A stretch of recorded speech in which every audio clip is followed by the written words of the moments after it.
Hey everybody, it's Jason Blaha here. I thought I would sit down and do another video for you guys and gals. Let me get a sip of my water first. My beautiful radio voice going on, let's talk about this. You know, I had someone bring up in the comments, they're like, Jason, you talked all that smack about the bodybuilding world a decade ago. Said it was a death cult. Said it was massive G for P rings, all that stuff. You're over here now bodybuilding. Yeah, I'm training and eating like a bodybuilder. Okay, that doesn't mean any of that isn't true though, okay? And that's what people need to understand. I'm not partaking in competitive bodybuilding. I'm not trying to get in the NPC or the IFBB. I'm bodybuilding training. I'm training for physique now. Instead of exclusively powerlifting, I'm actually training for my physique, doing all this isolation work for my arms and all three heads of my delts on a training split, eating accordingly, eating to continue to get leaner, right? I've already got quite a bit leaner. We're still working on that.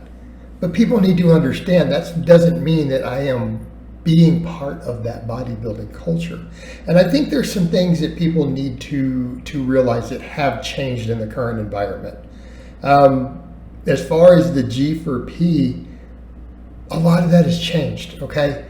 That world has shifted a little bit. And I'm not saying the other stuff isn't true, that the foundations of bodybuilding, the foundations of it, look at all the history that everyone talked about with all the Weider stuff and Arnold and all that stuff. I mean, we know what that history was.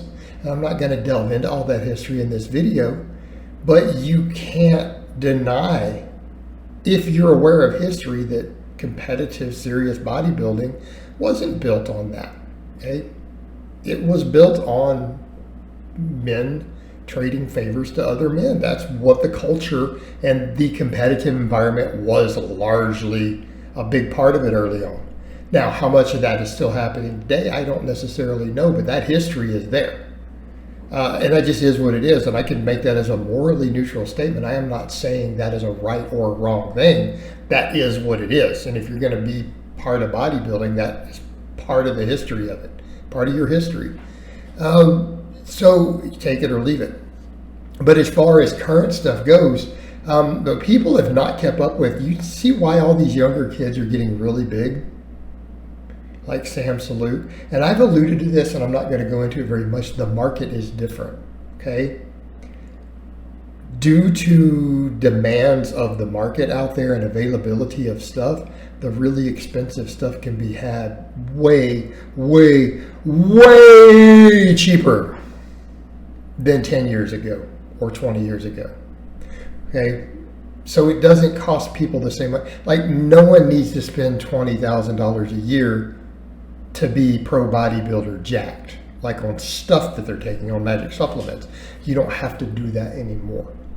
And people who know. If you guys know, then you know. And I'm not going to explain all of that. No, I'm not going to help anyone look for any of that. I'm not going to tell you what stuff costs if you message me. I'm not going to.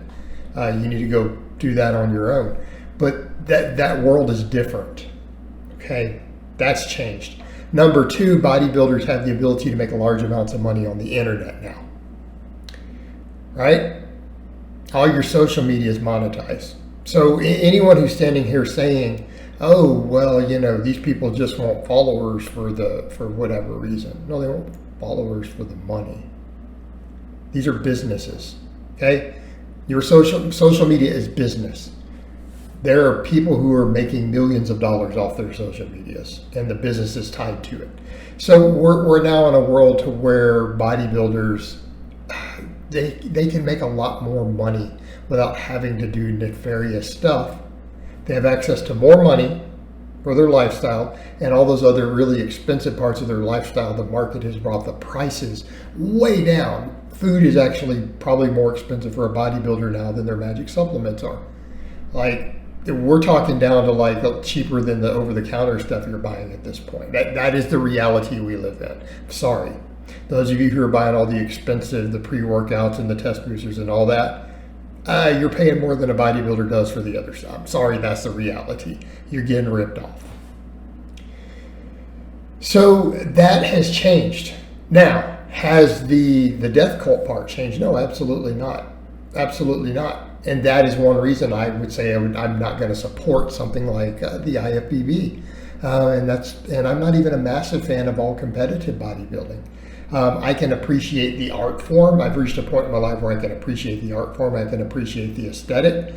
But I think even the levels of body fat that they want to take people to, even in natural bodybuilding, it's unhealthy. And that could be changed purely by changing the culture and the rules and saying, hey, we don't want people that shredded. We want them a little smoother. We just want nice deep abs. We don't need to see striated butt cheeks and veins running through it. Okay? Because that's harmful. That hurts people's health. Very hard on your body. I know natural bodybuilding coaches who are like, I don't like my competitors competing more than about once every 2 years, if possible. They don't need to be on stage every year. It's too hard on their body. Even for the naturals. So then we come over to the abuse side. Well, yeah, they're still the massive mass monsters that they always were, and they're getting bigger. Guys are even bigger now. So yeah, they're going to continue to die. But we come over to the point of that's what bodybuilding competition has bred. It's created a situation to where it is extremely destructive of health to do the things that they have to do to gain the amount of muscle that they need to gain. Okay, and I'm not going to go into, again, the details. I don't discuss those sort of things anymore, but it's way beyond just steroids, guys. Way beyond that. Okay, that's Arnold Schwarzenegger size, right? Think Arnold Schwarzenegger, Lou Ferrigno, Franco Columbu. That's that level of size. Maybe up to about Lee Haney. You get bigger than that, there's obviously other stuff. All sorts of stuff. Entire cocktails, and if you don't follow it, things you've probably never even heard of. Things that you've never even thought were related to muscle growth. Okay? You're like, what? That's used for other medical stuff. No, it has anabolic properties.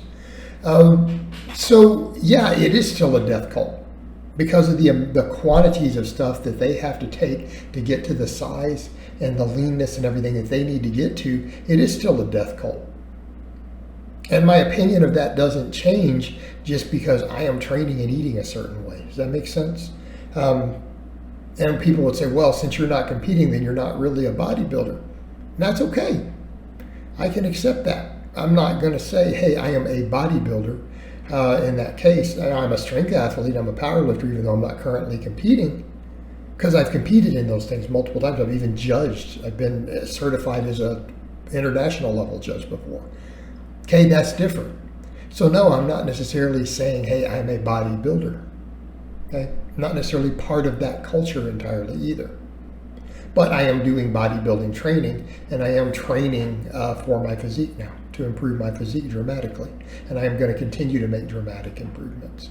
So again, I thought I should clarify that since it got brought up by someone, who's being critical. I think it's a fair question on their part, and it deserves an honest answer. All right, guys, well, that's really all I have to say on that today.